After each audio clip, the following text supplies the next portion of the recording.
وَقُلْ جَاءَ الْحَقُّ وَزَهَقَ الْبَاطِلُ إِنَّ الْبَاطِلَ كَانَ زَهُوقًا۔ إن الحمد لله نحمده ونستعينه ونستغفره ونعوذ بالله من شرور أنفسنا ومن سيئات أعمالنا، من يهده الله فلا مضل له ومن يضلل فلا هادي له، وأشهد أن لا إله إلا الله وحده لا شريك له، وأشهد أن محمدًا عبده ورسوله۔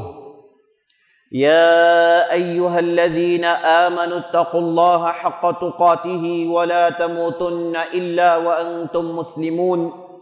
يا أيها الناس اتقوا ربكم الذي خلقكم من نفس واحدة، خلق منها زوجها وبث منهما رجالا كثيرا ونساء، واتقوا الله الذي تساءلون به والأرحام إن الله كان عليكم رقيبا۔ يا أيها الذين آمنوا اتقوا الله وقولوا قولا سديدا يصلح لكم أعمالكم ويغفر لكم ذنوبكم، ومن يطع الله ورسوله فقد فاز فوزا عظيما۔ أما بعد، فإن خير الحديث كتاب الله، وخير الهدي هدي محمد صلى الله عليه وسلم، وشر الأمور محدثاتها، وكل محدثة بدعة، وكل بدعة ضلالة، وفي رواية وكل ضلالة في النار۔ فأعوذ بالله السميع العليم من الشيطان الرجيم۔ سبحان الذي أسرى بعبده ليلا من المسجد الحرام إلى المسجد الأقصى الذي باركنا حوله لنريه من آياته۔ صدق اللہ العظیم۔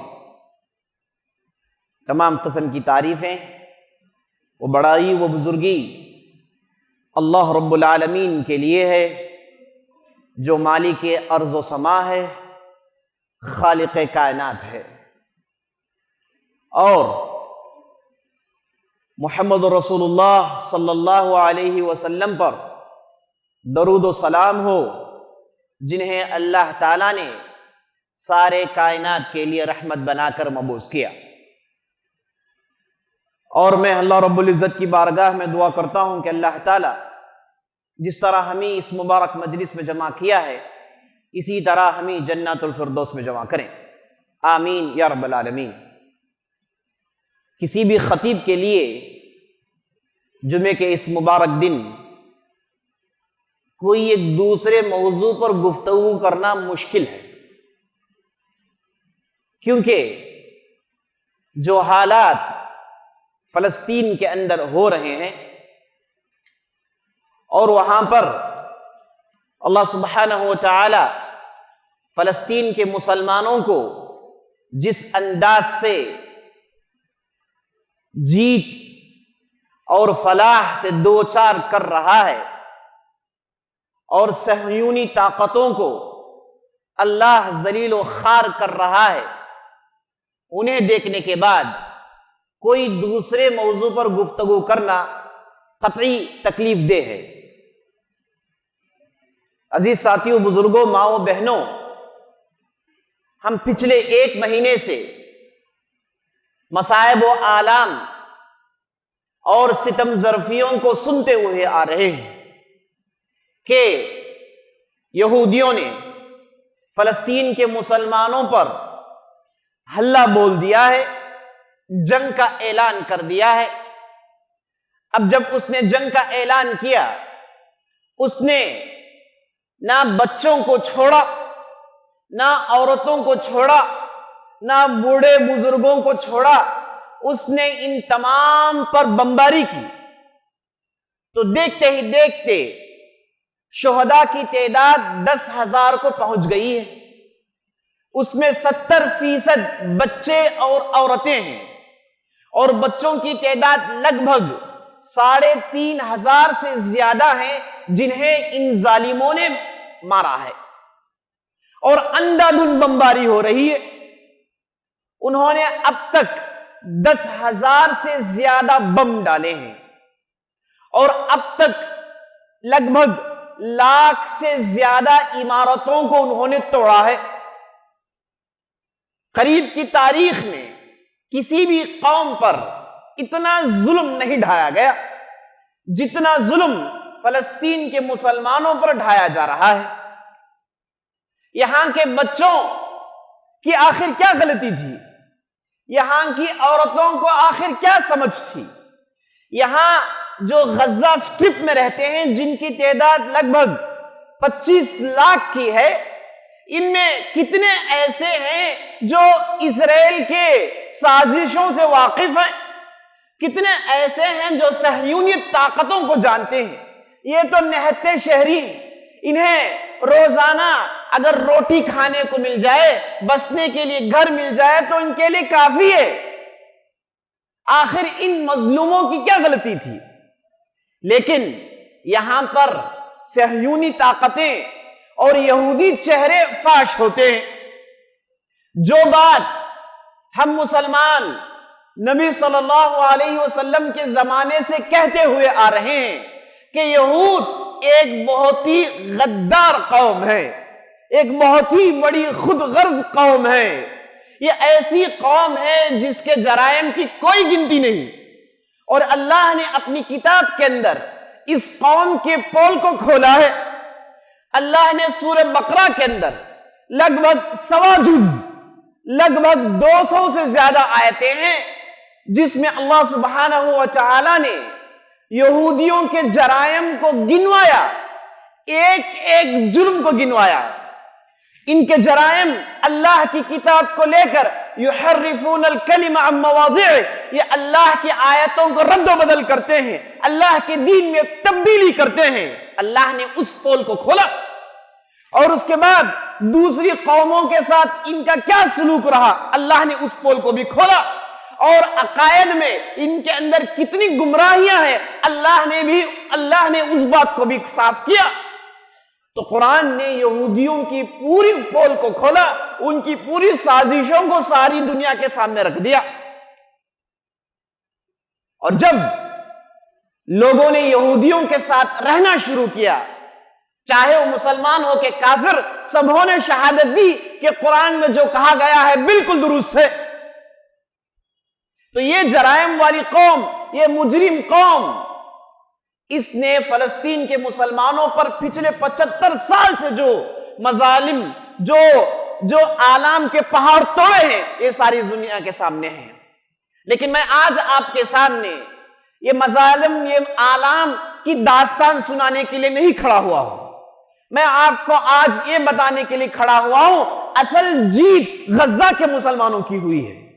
ہاں، آپ کہیں گے کہ 10,000 کی نفری، 10,000 کی تعداد کو آنن فانن اس نے بم مار کے غرق کر دیا، اس میں مسلمانوں کی جیت کہاں ہے؟ عزیز بزرگوں، ساتھیوں، ہمیں جان لینا چاہیے کہ غزہ کے مسلمان، فلسطین مسلمان اس دن جیت گئے جب 7 اکتوبر کے دن، جب انہوں نے یہودیوں کی غرور کو خاک میں ملایا۔ یہود، انہوں نے کہا کہ ہمارے پاس آئرن ڈروم ہے، ہم نے ایسی انٹیلیجنس تیار کی ہے جس کا نام موساد ہے، اگر فلسطین کے مسلمان سانس بھی لیں تو ہمیں پتہ چل جائے گا، اگر فلسطین کے یہاں وہاں کے مچھر بھی پر مارے اس کی خبر ہم کو پہنچ جائے گی۔ یہ زعم، یہ غرور تھا ان کا۔ لیکن 7 اکتوبر کے دن فلسطینی مسلمانوں نے ایک ایسا حملہ کیا جہاں پر یہودی غرور کو مٹی میں ملا دیا اور ان کی طاقت کو آئینہ دکھایا، بتایا کہ تم لوگ جو غدار خود غرض قوم ہو، تم نکمے ہو، تم ہم مسلمانوں کا مقابلہ نہیں کر سکتے۔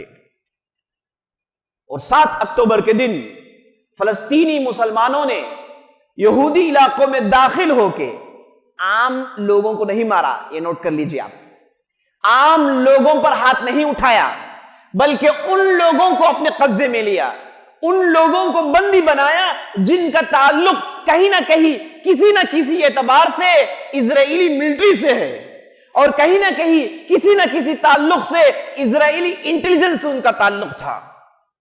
تو مسلمان گئے اور ان کے لگ بھگ 2500 کی تعداد کو اٹھا لائے اور ان کی 1000 کی تعداد کو خاک و خون میں لوٹایا. اور یہاں پر اسرائیل اور وہاں کے جو سازش کرنے والے، جن کے چہرے اگرچہ کے گورے ہیں لیکن یہ کالے دل والے اور یہ کالے دل رکھنے والوں کے طرفدار، سب کو ان کے منہ میں کالی لیپا گیا اور بتایا گیا کہ دیکھو اللہ جس کی مدد کرتا ہے اسے ایسی ہی جیت ملتی ہے. اب مسلمان فلسطین میں آخر یہ حملہ کیوں کیا؟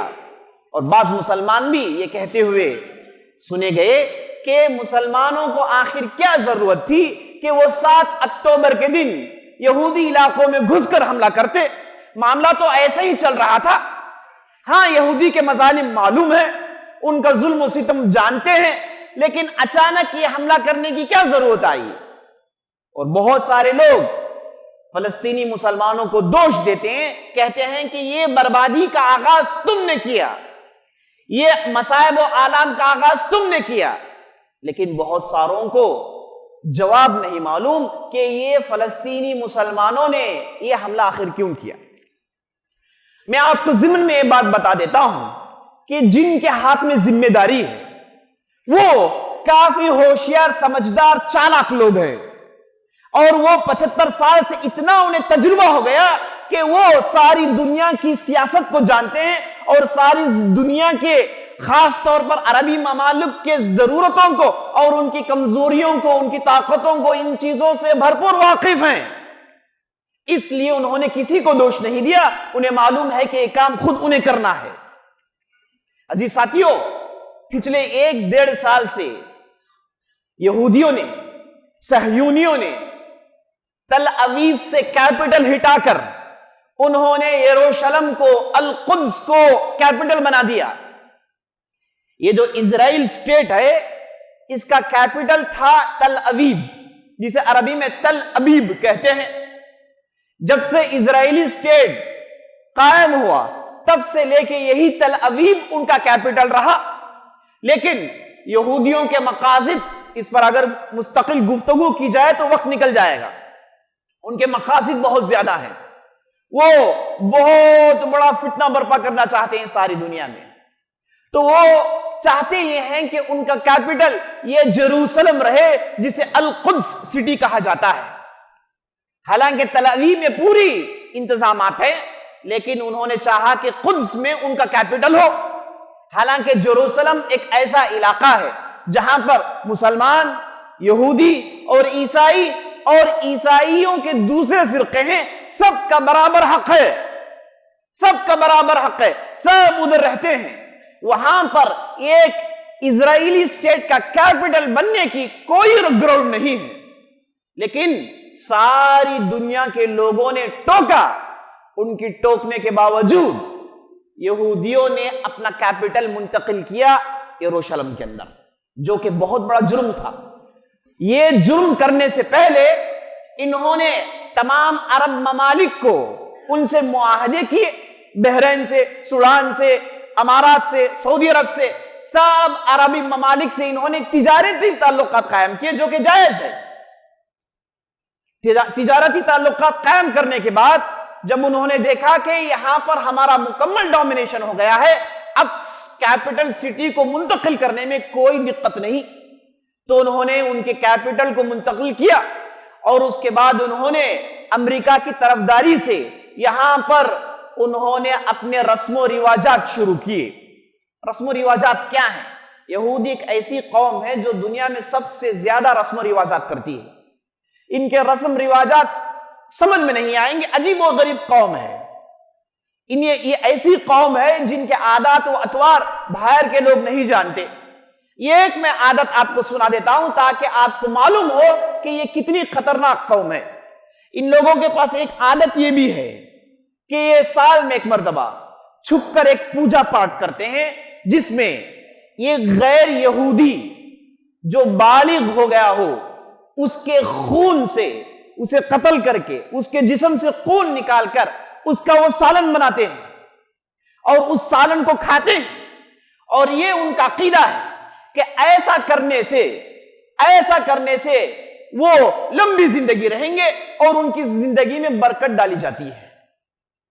سوئٹزرلینڈ کے اندر سے یہودیوں کو مار کر بھگایا گیا، اس کی وجہ یہ تھی کہ سال میں ایک مرتبہ یہ عیسائی دیکھتے ہیں کہ سڑک میں کوئی بچہ مرا مل رہا ہے، کوئی نوجوان قتل کیا ہوا مل رہا ہے، اور یہودیوں سے پوچھا جاتا ہے تو کہتے ہیں کہ ہم نہیں جانتے، جبکہ وہ اس رسم کو کرنے کے لیے باقاعدہ ایک نوجوانوں کو شہید کرتے ہیں، انسان غیر یہودیوں کو مارتے ہیں اور اس کا خون کا مسالہ سالن بنا کر کھاتے ہیں۔ اس لیے یورپینز کو کب کا پتا چل گیا کہ ان کے ساتھ زندگی کرنا مشکل ہے، یہ جس کسی کے ساتھ رہتے ہیں اس کے خلاف اتنے سازشیں کرتے ہیں کہ وہ آدمی مجبور ہوتا ہے انہیں قتل کرنے کے لیے، مجبور ہوتا ہے مار بھگانے کے لیے۔ عبد الوہاب المصیری ایک بہت بڑے مصری عالم ہیں، یہ یہود اور یہودیت پر ان کا اسپیشلائزیشن ہے، تو انہوں نے 8 والیومز میں الموسوعہ الیہودیہ کے نام سے کتاب لکھی، جس میں انہوں نے یہودیت کو لے کر پوری تفصیل بیان کی ہے، مکمل ان کا ریسرچ ہے۔ وہ یہ کہتے ہیں کہ یہودی حقیقت میں نہ انہیں یہاں کے بیت المقدس سے، نہ انہیں یہاں پر کوئی مندر بننے سے دلچسپی نہیں ہے، حقیقی معنی میں معاملہ یہ ہے کہ انہیں لے کر یورپ کی طاقتیں، یورپ کے ممالک پریشان ہیں کہ یہ کیسی قوم ہے، انہیں کیسے جھیل سکتے ہیں۔ لگ بھگ 300 سال یورپین ممالک نے انہیں جھیلا، اور انہوں نے ایسی بے حیائیاں اور ایسی گندگیاں پھیلائی کہ ہٹلر مجبور ہوا کہ اس نے ایک وقت میں لگ بھگ 6 لاکھ یہودیوں کو مارا نہیں، زہریلے گیس دے کر ان کے پھیپڑوں کو جھلسا دیا، اتنی نفرت تھی اس کے اندر۔ وجہ یہ کہ یہ ایسی قوم ہے جو دوسروں کو انسان نہیں مانتی، یہ ایسی قوم ہے جو سود خوب دیتی ہے اور خوب لیتی ہے، اور سود کے ذریعے سے بڑی بڑی طاقتوں کو اپنے نرغے میں پکڑ لیتی ہے۔ اب یہ طاقتیں، ان کی ایسی کالی طاقتیں جو سارے ممالک کو سود دے دے کر یہ بینک کا نظام شروع کرنے والے یہی تھے، تو یہ بینک کے نظام میں جتنے بھی لوگ جگڑ گئے سب کو انہوں نے اپنے قبضے میں کر لیا، اور سبوں سے کہا کہ ہمیں فلسطین میں جگہ چاہیے، اس کے لیے تم ہماری مدد کرنی ہے، تو برٹش طاقت نے مدد کی تاکہ ان کے لیے ایک جگہ بن جائے۔ تو میں بتا رہا تھا کہ یورپین طاقتوں نے مل کے کہا کہ انہیں ہم جھیل نہیں سکتے، انہیں نکال دینا چاہیے۔ تو عبد الوہاب مصیری کہتے ہیں کہ اس وجہ سے یورپینز چاہ رہے تھے کہ انہیں یورپ سے نکال کر انہیں اس جگہ لا کے ڈم کر دیا جائے تاکہ ان کی نحوست سے بچ جائیں۔ یہی حقیقت ہے، یہ ایسی بدترین قوم ہے، یہ ایسی بدترین قوم ہے۔ تو عزیز ساتھیوں، میں یہ بتا رہا تھا کہ یہ ایسے رسم و رواجات انہوں نے شروع کیے کیپٹل کی منتقلی کے بعد۔ اب یہ رسم و رواجات میں ایک رواج اور ایک رسم یہ بھی ہے کہ یہ 5 گائیوں کو انہوں نے منگایا امریکہ سے، جو بالکل پوری لال ہوتی ہیں، انہیں گائیوں سے عجیب و غریب لگاؤ ہے، اور خاص طور پر وہ لال رنگ کی ہو تو ان کا پورا عقیدہ اس میں سپڑ جاتا ہے۔ تو 5 لال گائے رنگیں منگائی اور انہوں نے اپنے رسم و رواجات شروع کیے۔ آپ کو معلوم ہونا چاہیے یہ رسم و رواج اس لیے انہوں نے کیا تاکہ ساری دنیا میں یہ ڈکلیئر کریں کہ اب اسرائیل جو ہے ایک جیوش سٹیٹ ہے، اسرائیل اب ان کا دعویٰ ہے کہ یہ ریپبلک سٹیٹ ہے جس میں ہر آدمی ووٹ دے گا، اور انہوں نے ادھر پارلیمنٹ بنا رکھا ہے۔ اب اسے انہوں نے جوش سٹیٹ بنانا ہے، یہودی حکومت، یہودی ملک بنانا ہے، اس کے لیے کیپٹل جیروسلم ہوگا۔ اب اس کے لیے انہوں نے تیاریاں کی، یہ رسم و رواجات شروع کیے، اور ساری دنیا کے لوگ دیکھتے رہے، کوئی کچھ کہہ نہیں رہا ہے، کوئی کچھ کہہ نہیں رہا ہے۔ اب جیسا کہ ہم جانتے ہیں پیچھے امریکہ اس کی طرفداری کر رہا ہے، ساری دنیا کے لوگ انہیں تاک رہے ہیں، اور آنکھوں کے سامنے انہوں نے کیپٹل منتقل کیا۔ اب وہاں پر انہوں نے رسم و رواجات کیے۔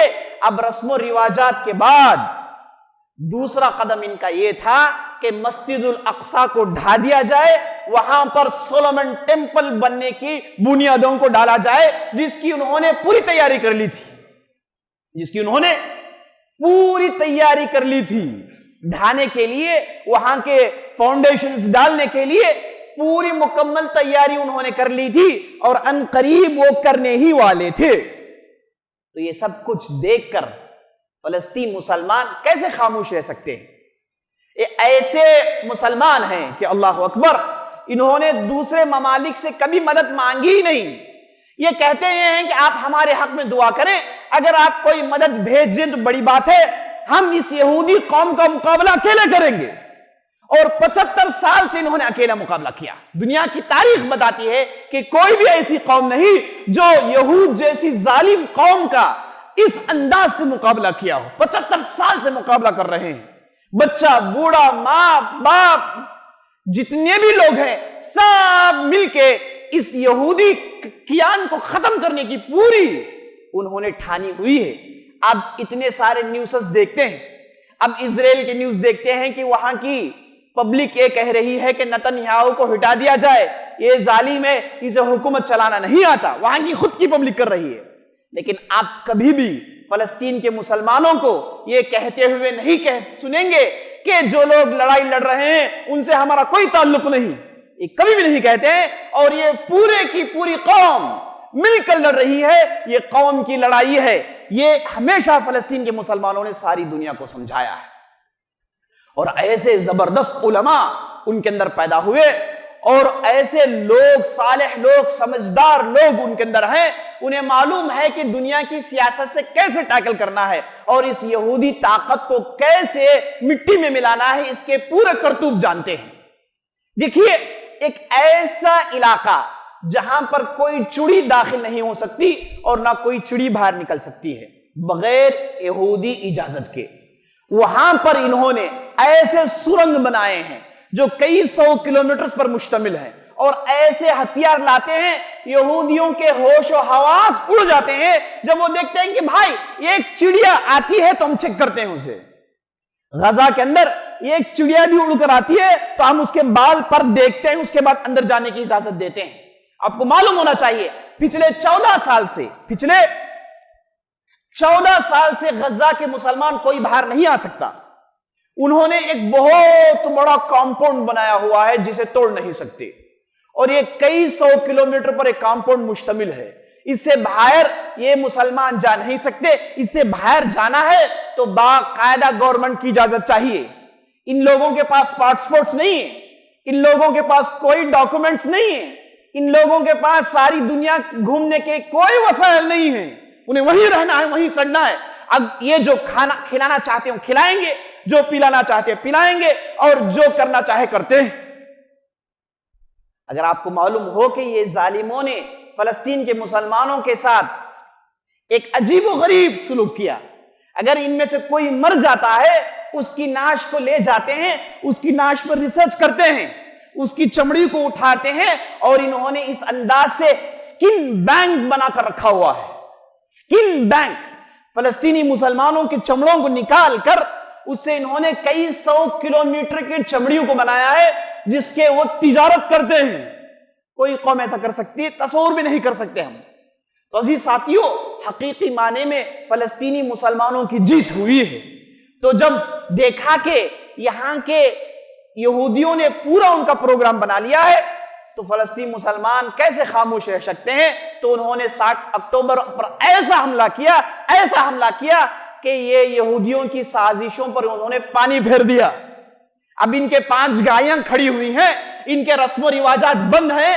اب تو ان کے پارلیمنٹ میں رونا ہو رہا ہے, رو رہے ہیں باقاعدہ, جسے دیکھ کر ہمارا دل ٹھنڈا ہو رہا ہے, کیونکہ پچھلے 75 سال سے انہوں نے کبھی رویا نہیں تھا.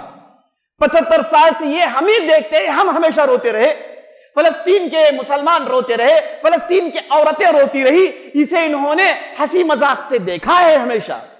لیکن تاریخ میں پہلی مرتبہ ہوا ہے کہ وہاں کے پارلیمنٹ کے ممبرز جب انہیں معلوم ہوا کہ ان کے سولجرز کو فلسطین کے وہ شہباز, وہ مرد دل, وہ مرد ایمانوں نے ایسا کاری ضرب لگایا کہ ان کے پارلیمنٹ پہ رو رہے ہیں, کہہ رہے ہیں کہ یہ کیسے حملے ہو رہے ہیں. ہمارے پاس تو عمدہ ہتھیار ہے، ہمارے پاس تو ہر قسم کی فیسلٹی ہے، لیکن اس کے باوجود ہم ان کو روک نہیں پا رہے ہیں۔ تو عزیز ساتھیو، یہ اللہ کی مدد ہے جو فلسطینی مسلمانوں کو اللہ دے رہا ہے، اور انہوں نے جو شہادت حاصل کرنے کی خواہش کا اظہار کیا، اللہ سبحانہ وتعالیٰ انہیں وہ شہادت دے رہا ہے، اور اللہ سبحانہ وتعالیٰ ان کے لیے قیامت کے دن بلند درجات اپنے پاس رکھا ہوا ہے۔ عزیز ساتھیو، کیا ہم یہ سمجھتے ہیں کہ ان کی لڑائیاں صرف زمین کو لے کر ہے؟ یہ صرف زمین حاصل کرنے کے لیے لڑ رہے ہیں؟ ان کے لیے کب کا ممکن تھا کہ یہ ہتھیار ڈال دیتے اور اسرائیلی گورنمنٹ کو مان لیتے، تو اسرائیلی پاسپورٹ مل جاتا اور ان کے گھر محفوظ ہو جاتے اور ان کے بچے محفوظ رہتے، اور وہ بھی ایک ترقی یافتہ قوم کی طرح رہتے۔ لیکن چونکہ دل میں ایمان تھا، انہوں نے کبھی بھی یہ گوارا نہیں کیا کہ ان دنیاوی خواہشات کے لیے ہم مسجد الاقصی کو بھینٹ پر چڑھا دیں۔ عزیز ساتھیوں، ان کے لیے ممکن تھا کہ یہ اسرائیلیوں کے ساتھ سودا کر لیتے اور کہتے کہ ہم خاموش رہتے ہیں، آپ حکومت چلائیے اور ہمیں مت ڈسٹرب کیجئے، ہم جہاں جانا چاہیں جانے دیجئے، اور ہماری علاقے اور ہماری بستی کو محفوظ کر دیجئے، جو کہ اسرائیلی گورنمنٹ کب سے کہہ رہی ہے ان سے۔